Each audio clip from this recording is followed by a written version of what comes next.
Um território com vida, de Isabel Carvalhais.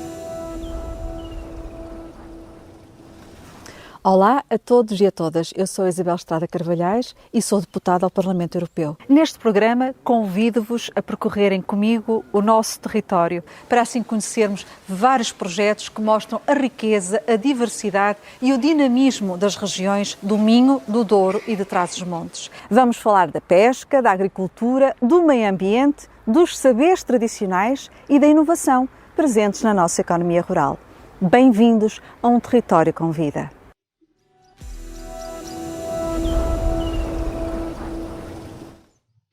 Muito bom dia, Isabel Estrada Carvalhais, eurodeputada do SND, Socialistas e Democratas, mais concretamente a Aliança Progressista dos Socialistas e Democratas, e que tem ao longo de um ano, está a fazer agora precisamente um ano, por isso a altura para um balanço, do seu podcast Território com Vida. Hoje, não entrevista, mas é entrevistada. Eu começava por aí, podíamos fazer já um balanço deste território com vida, porque é que surgiu e o que é que sentiu e que balanço é que faz deste ano de programa? Muito obrigada. Antes de mais, uma saudação muito especial para os nossos ouvintes da Antena Minho e também para os nossos leitores do Correio do Minho, e quero também aqui agradecer imenso esta colaboração estreita que temos tido com estes dois órgãos de comunicação para realizarmos este programa O Território com Vida, que surge de uma ideia inicial que eu tive da necessidade de estar próximo do território. Eu, no Parlamento Europeu, integro a Comissão da Agricultura e do Desenvolvimento Rural e também a Comissão das Pescas, como membro efetivo, e, enfim, achei que não fazia muito sentido, francamente, estar por vezes a falar de determinadas questões, sem ter um contacto mais estreito, mais próximo com as pessoas. E nada melhor do que ir aos territórios e ver exatamente quais são as suas dificuldades e quais são os projetos que estão a tentar dinamizar, as ideias boas que também existem, o que está a ser feito de positivo. E eu acho que isso é importante, desde logo para o meu trabalho, mas também é importante para as pessoas, para elas sentirem que, enfim, uma voz que está na Europa, esta voz efetivamente preocupa-se com aquilo que é a sua realidade muito concreta. E, portanto, o balanço que eu faço desse ponto de vista, neste primeiro ano do Território com Vida, e nós nunca somos bons juízes em causa própria, mas eu faço um balanço de facto muito, muito positivo, por tudo aquilo que tem sido um grande enriquecimento, quer para o meu trabalho, deste contacto que eu tenho com as pessoas, com as comunidades rurais e os seus projetos, quer também por aquilo que nós conseguimos levar de mensagem daquilo que o Parlamento Europeu está a fazer em matéria legislativa e, enfim, todo o seu trabalho político que é relevante para a atividade agrícola. É eurodeputada, passa grande tempo no Parlamento Europeu, mas também passa muito tempo no seu território e, aliás, isso mesmo é permitido, digamos, ao eurodeputado. Qual é a importância do contacto no mundo rural e o que é que tirou, que lições tirou, digamos, deste ano de contacto, no fundo e fundamentalmente no Minho? Sim, o trabalho, antes de mais, o trabalho em Bruxelas e em Estrasburgo é um trabalho semanal e é muito fácil, eu acho, as pessoas por vezes ficarem na sua bolha, ou seja, o trabalho que se tem de facto, e quando se leva a sério, é um trabalho muito intenso, um trabalho diário e, de alguma forma, como é que eu vou dizer isto? Seria quase desculpável se eu não tivesse agenda local, porque há tanto trabalho que eu tenho de fazer em Bruxelas que de facto eu poderia dizer assim, olha, eu já não tenho tempo para ir ao terreno. E portanto isto é um esforço que eu faço, mas que eu faço na convicção de que é este o caminho, e por isso eu procuro sempre, dentro daquilo que é a minha agenda, às sextas-feiras, aos sábados, e portanto eu nunca consigo muito mais do que isso, porque depois o domingo também, enfim, já há imensos organismos que estão encerrados e portanto nem sequer há a possibilidade de visitas, não é? E é também um pouquinho o tempo para estar com a família, também é um dos meus objetivos de vir a casa, e às segundas-feiras retorno aos trabalhos em Bruxelas. E aquilo, aliás, que se verificou a partir da pandemia de Covid-19 é que determinadas atividades que não eram muito regulares, muito frequentes às segundas-feiras, como as reuniões de comissão, por exemplo, passaram a realizar-se às segundas-feiras. E, portanto, há mesmo necessidade de lá estar.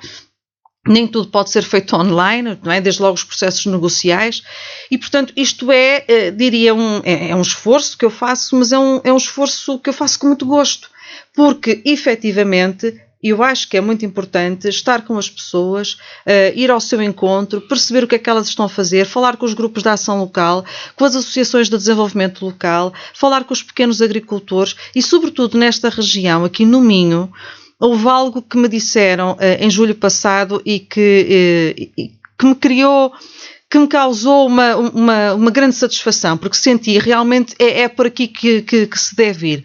Quando me disseram, olha, em tantos anos de trabalho no meu minifúndio, nunca nenhum eurodeputado se tinha dignado a vir ver o que é que nós andamos a fazer nas nossas terras, nestes pequenos meios hectares que nós temos aqui.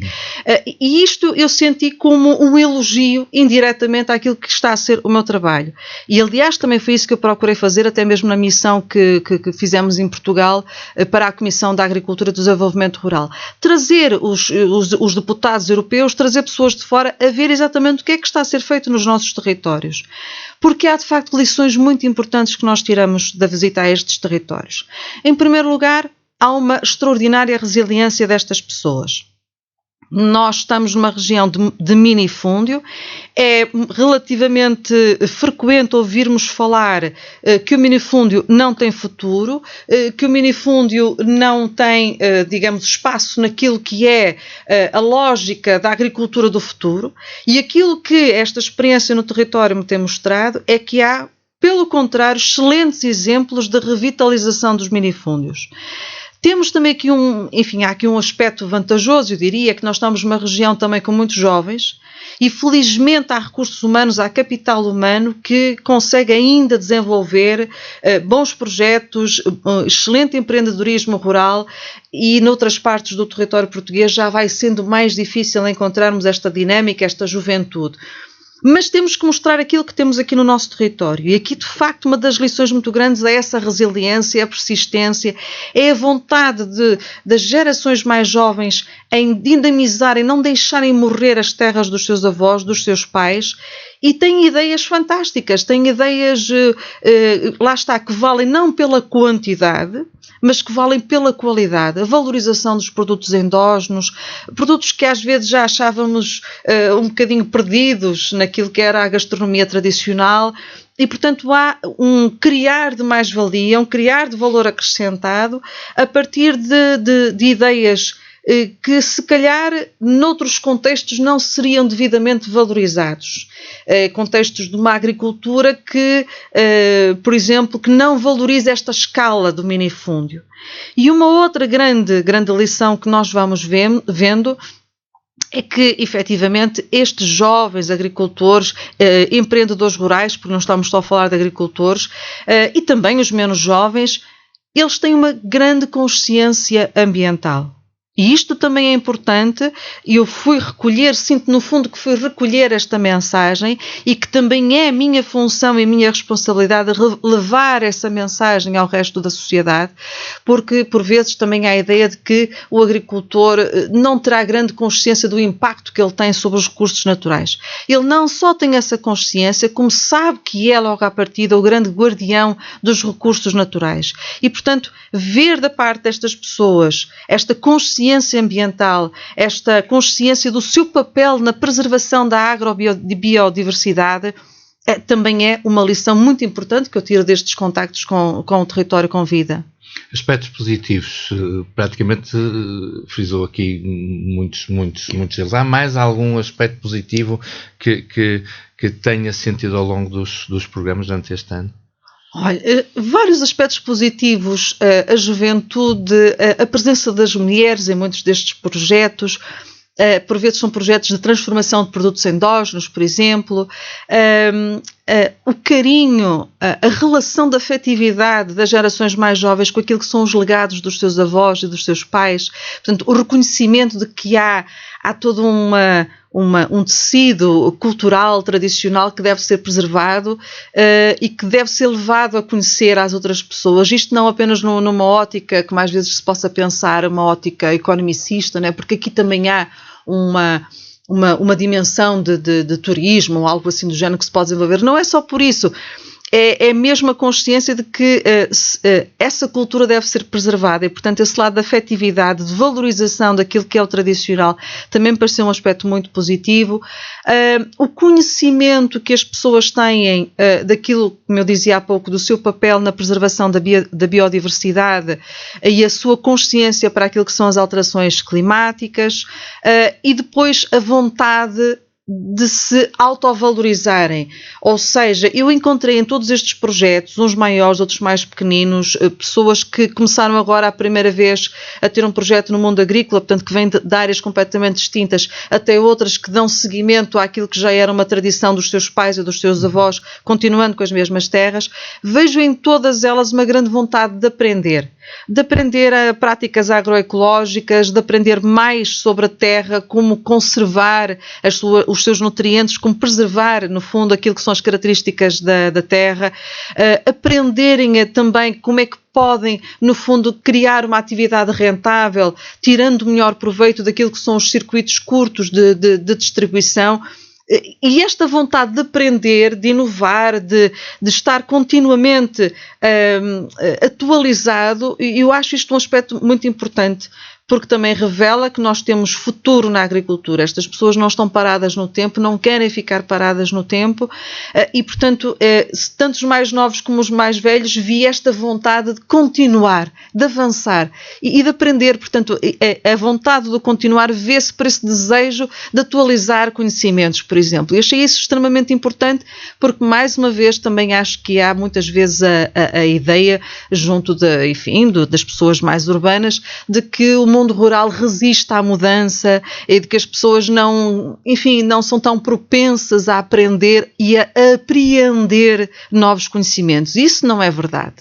Aliás, nota-se muito dos jovens deixarem as zonas urbanas e irem, digamos, para o campo, exatamente apostando nessa agricultura. Sentiu essa experiência porque já falou em qualidade e falou em juventude na agricultura. Exatamente, e de facto, sobretudo nesta região, eu não visitei apenas, e faço por não visitar apenas o nosso distrito, também fui a outros distritos, fomos a Bragança, estivemos também em Vila Real, muito proximamente vamos estar na Serra da Estrela, voltaremos depois de novo ao nosso distrito porque há ainda muitos exemplos nos nossos concelhos para serem mostrados. Mas aquilo que nós vamos verificando, que para além desta juventude, é esta vontade de criar algo novo que se destaca sobretudo pela qualidade, porque não conseguimos, e isto temos que reconhecer, este tipo de agricultura não é uma agricultura que possa competir com a produção de milhares de toneladas para inundar os mercados e até mesmo para fazer a exportação. Não significa que nestes projetos não encontremos pessoas que estão a fazer a exportação, mas são exportações de produtos que se destacam pelas suas qualidades e, portanto, que têm nichos de mercado no mercado internacional que aguardam pela sua chegada, mas não estamos aqui a falar da grande quantidade porque isso não é possível no contexto de minifúndio. E isto não é falar mal de outras formas de agricultura, mas acho que é uma experiência muito interessante este território Convida, porque é mostrar também o que há de bom numa dimensão mais tradicional da nossa agricultura de minifúndio e que muitos davam já por perdido e enfim, sem futuro. E queremos mostrar precisamente o contrário, é que há futuro nesta agricultura também. Falamos de aspectos positivos nestas visitas de território Convida, mas também houve aspectos menos positivos que provavelmente sentiu. Sim. Eu destacaria aqui essencialmente 3, do que me recordo de todas as visitas, todos os contactos que foi tendo. Muitas vezes estas pessoas referem a falta de mão de obra. Porque mesmo num minifúndio, mesmo num pequeno hectare ou meio hectare, o que quer que seja, a mão de obra é fundamental. E as pessoas queixam-se de facto da falta de mão de obra, das dificuldades na altura das colheitas ou das sementeiras, e dependendo daquilo que é mais problemático, recorrem muitas vezes ainda à mão de obra familiar, mas sentem que isto de facto é um constrangimento, até porque, enfim, a própria estrutura familiar é diferente nos nossos dias e muitas vezes os filhos estão a estudar nas cidades e, portanto, já não há a mesma dinâmica que havia outrora, por exemplo, no tempo das vindimas. Isso ainda vai acontecendo um pouquinho, mas já não é tão frequente uma família inteira quase se unir para ir ajudar às vindimas ou à apanha da castanha, ou quer que seja. Portanto, falta de mão de obra foi muitas vezes frisado. Muitas vezes também foram referidas as alterações climáticas, ou pelo menos fenómenos meteorológicos que as pessoas consideram que estão associados às alterações climáticas.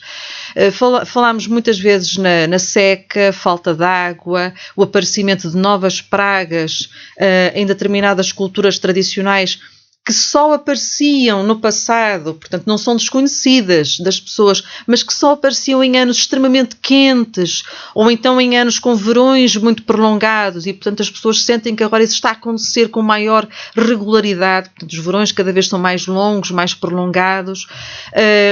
Portanto, essas queixas, quando nós procuramos saber, mas porquê é que acha que isto está a acontecer? E elas acham, bom, isto são as alterações climáticas com toda a certeza. Há uma alteração dos ciclos naturais, daquilo que eram os ciclos naturais das próprias estações, e isto afeta, claro, depois tudo aquilo que é a nossa prática agrícola. Depois, um outro aspecto muitas vezes apontado como um problema, a dificuldade também em que, por vezes, o mercado compreenda e valorize aquilo que são estes produtos. Porque o nosso mercado não é, de uma maneira geral, não é um mercado com grande capacidade de compra, e muitos destes produtos, para terem, enfim, para serem devidamente valorizados, até pelo esforço humano que eles implicam, têm de ter valores de mercado que nem sempre estão acessíveis, digamos, à maior parte do consumidor, e, portanto, também sentem ali algum constrangimento. E um outro fator que foi referido como uma dificuldade, não por todos, mas enfim por algumas pessoas que estiveram mais ligadas a projetos, à apresentação de candidaturas para projetos financiados, candidaturas a programas com financiamento europeu, queixaram-se essencialmente das dificuldades burocráticas. E isto é transversal. Sim, uma cultura administrativa Exato. Muito pesada, que começa lá em Bruxelas e que acaba cá no nosso território, e sobretudo quando estamos a falar de projetos de pequenina dimensão e com poucos recursos humanos, aquilo para as pessoas torna-se extremamente difícil, por vezes até as dissuade e as leva a abandonar esses mesmos projetos, a abandonar não o projeto em si, mas a ideia do financiamento por via comunitária. E isso também foi algo que me sensibilizou muito, e que, aliás, eu depois também fiz questão de refletir naquilo que foi um relatório que eu estive recentemente a liderar no Parlamento Europeu.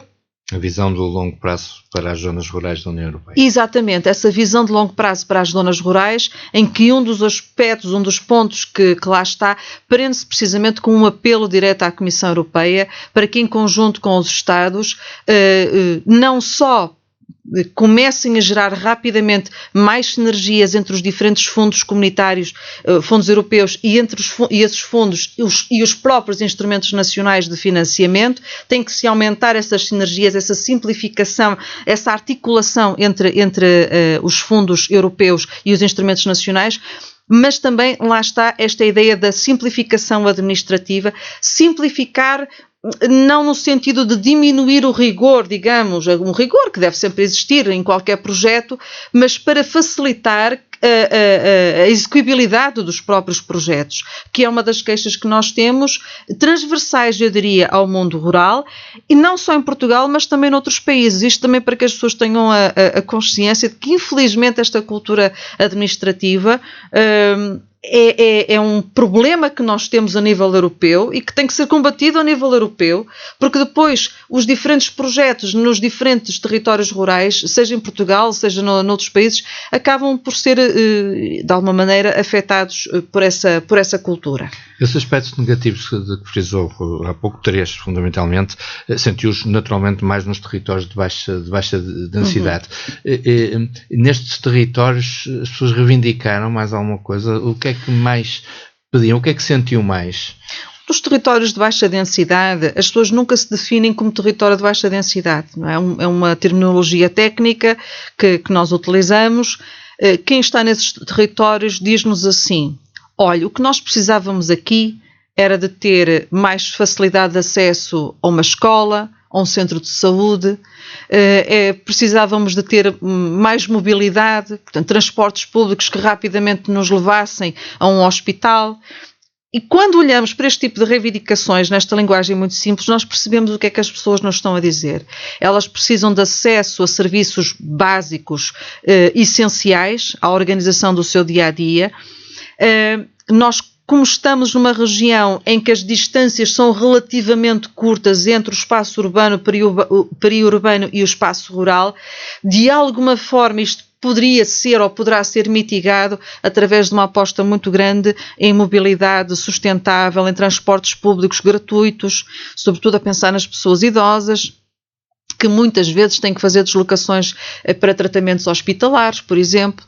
Noutros espaços, noutros territórios, não é só uma questão de mobilidade, porque quando as pessoas têm um hospital a 50 ou a 60 quilómetros de distância, elas precisam mais do que apenas a resposta da mobilidade, precisam de facto de ter acesso a determinados serviços de saúde, de educação, etc., nos seus próprios territórios. Isso é uma grande dificuldade, é um grande desafio, em vez da dificuldade é um grande desafio.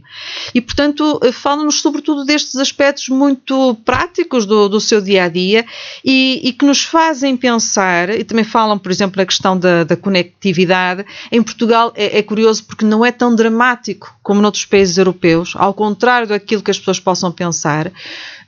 Nós temos aqui cobertura de rede muito melhor do que em várias partes da França, da Alemanha e até da Bélgica, posso dizer, mas mesmo assim não deixa de ser uma reivindicação que as pessoas fazem e que nos leva a pensar que muitos destes projetos rurais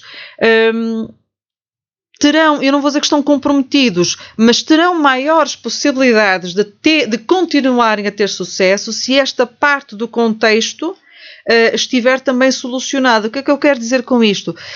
Quando há uma grande dificuldade de acesso a todos estes serviços essenciais, de creches, de infantários, etc., é natural que estas famílias mais jovens que têm os seus empreendimentos rurais sintam, a dada altura, dificuldade em continuar no espaço rural. Portanto, se nós queremos fixar estas populações jovens e também contribuir para a renovação geracional nos territórios de baixa densidade, temos que lhes criar, de facto, as condições de contexto para que as pessoas lá fiquem, portanto, e sintam que aquele seu espaço lhes proporciona as condições fundamentais, razoáveis, que qualquer pessoa quer ter no seu dia-a-dia. Isso tem sido aposta, principalmente deste governo, por exemplo. Acha que se vai conseguir atingir esses objetivos de fixar os mais jovens nestes territórios de baixa densidade? Eu acho que há alguns instrumentos, enfim, que revelam esse esforço, que revelam essa atenção. Por exemplo, em 2019 foi criado o Estatuto do Jovem Empreendedor Rural, que é um estatuto que tem agora que ser dinamizado e que tem precisamente como objetivo criar estímulos para que haja a fixação dos jovens no espaço rural. Como eu digo, isto é uma abordagem interdisciplinar. E o que eu quero dizer com isto? Não basta atender apenas a uma dimensão. Não é só questão de criar mais uma estrada ou criar mais uma escola. A abordagem a estas questões da fixação de populações no território rural tem que ser uma abordagem integrada e, portanto, temos que compreender quem é que está nesses territórios. Nós também não podemos esquecer que muitas destas pessoas são pessoas já de idade avançada e, portanto, elas precisam também ter acesso àquilo que são serviços essenciais para a sua idade. E, portanto, tudo tem que ser desenhado, eu diria assim, tem que ser desenhado em função de quem vive nesses territórios e em função de quem queremos que viva nesses territórios. E isso implica abordagens integradas de longo prazo, portanto, não são respostas imediatas, não se resolve só porque, entretanto, se cria um circuito urbano de transporte que liga determinadas freguesias. É algo complexo e que implica uma articulação de vários níveis de governação nacional, local, europeu. Portanto, não é a resposta só de um determinado conjunto de atores, é uma resposta de facto complexa e tem que ser um desígnio de toda a sociedade, porque todos nós de alguma forma temos que estar implicados e temos que estar presentes neste processo de revitalização dos espaços rurais. Já falou um pouco sobre o relatório que foi aprovado sobre a visão de longo prazo para as zonas rurais da União Europeia, que foi coordenado por si. Como é que ele espelha também as preocupações daquilo que vai encontrando neste roteiro que tem feito? Já falou a alguns, quer especificar mais? Este relatório de iniciativa do Parlamento Europeu, só para contextualizar, nasce de uma comunicação que é feita pela Comissão Europeia. É uma comunicação com a visão da Comissão Europeia para o mundo rural. E logo de início, quando fui nomeada para relatora deste dossiê, deste ficheiro, algo que me saltou aos olhos é que a Comissão Europeia nem sequer apresentou uma estratégia, é apenas uma visão. E isto diz muito daquilo que tem sido a falta de atenção ao mundo rural por parte dos poderes políticos ao longo dos anos.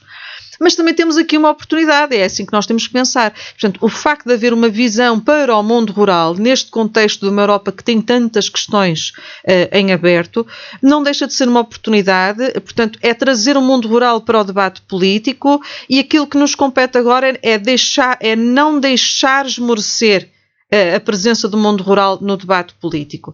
E, portanto, aquilo que eu procurei ao longo destes meses de redação e de negociação deste relatório foi também trazer para ele muitas das preocupações que eu ia encontrando precisamente nestes contactos do território com vida.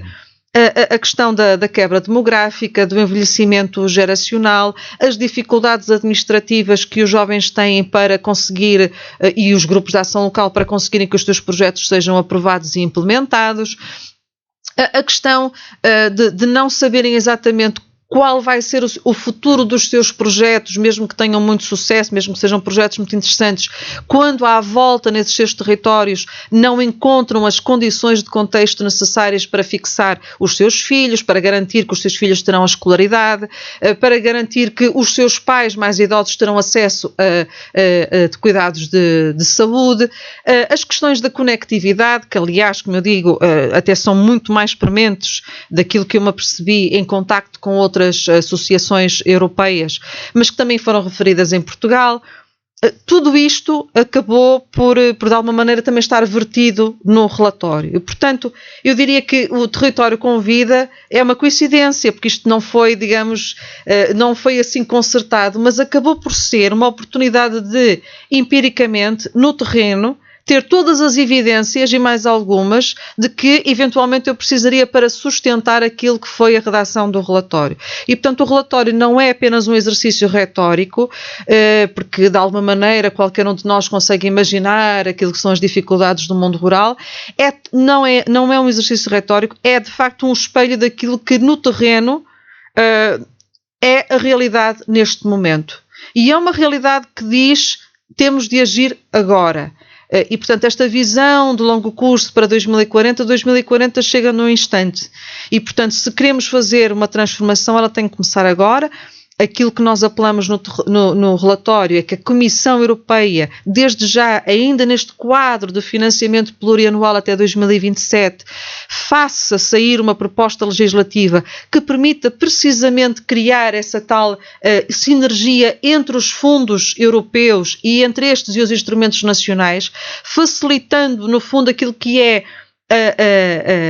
mesmo a transposição, diríamos assim, não é a transposição, mas a transferência entre fundos, quando isso seja relevante para a construção de uma verdadeira estratégia rural a nível nacional. Portanto, não é fazer transferência entre fundos por fazer, ou para apoiar projetos que depois se revelam que nada têm a ver com o mundo rural. Mas quando isso seja relevante para a construção de uma estratégia rural, e aí isso deve acontecer. E aí, só para fazer este pequeno parênteses, a definição das estratégias rurais deve competir a cada Estado. E, portanto, são os Estados, no diálogo estreito com os seus agentes locais, com as suas autarquias locais, com aqueles que estão no terreno e que no dia-a-dia lidam com o mundo rural, que devem fazer o desenho dessas estratégias. Ela não pode ser uma estratégia igual para todos, de cima para baixo.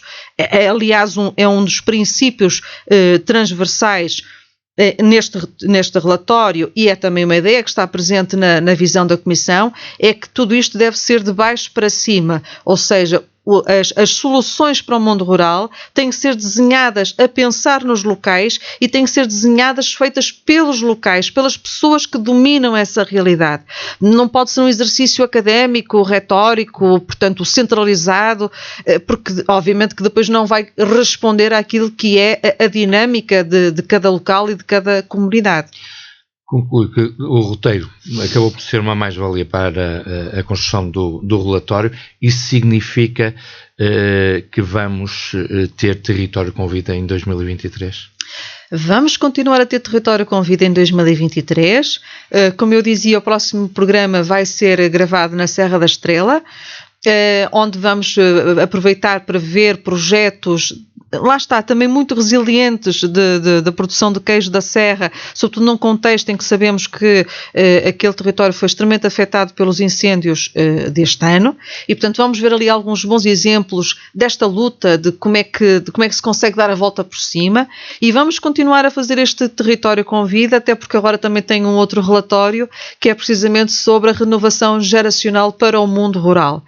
E portanto, se há algo que me interessa de sobremaneira é perceber como é que nós conseguimos trazer bons projetos, fixá-los, mais do que fixá-los nos territórios rurais e garantir que no futuro temos pessoas jovens com as suas famílias a dar continuidade àquilo que muitas vezes foram sonhos dos seus pais, dos seus avós, mas até também, falamos aqui de pessoas com uma experiência completamente urbana e que descobrem que o seu caminho, a sua vida, o seu percurso passa agora pelo mundo rural.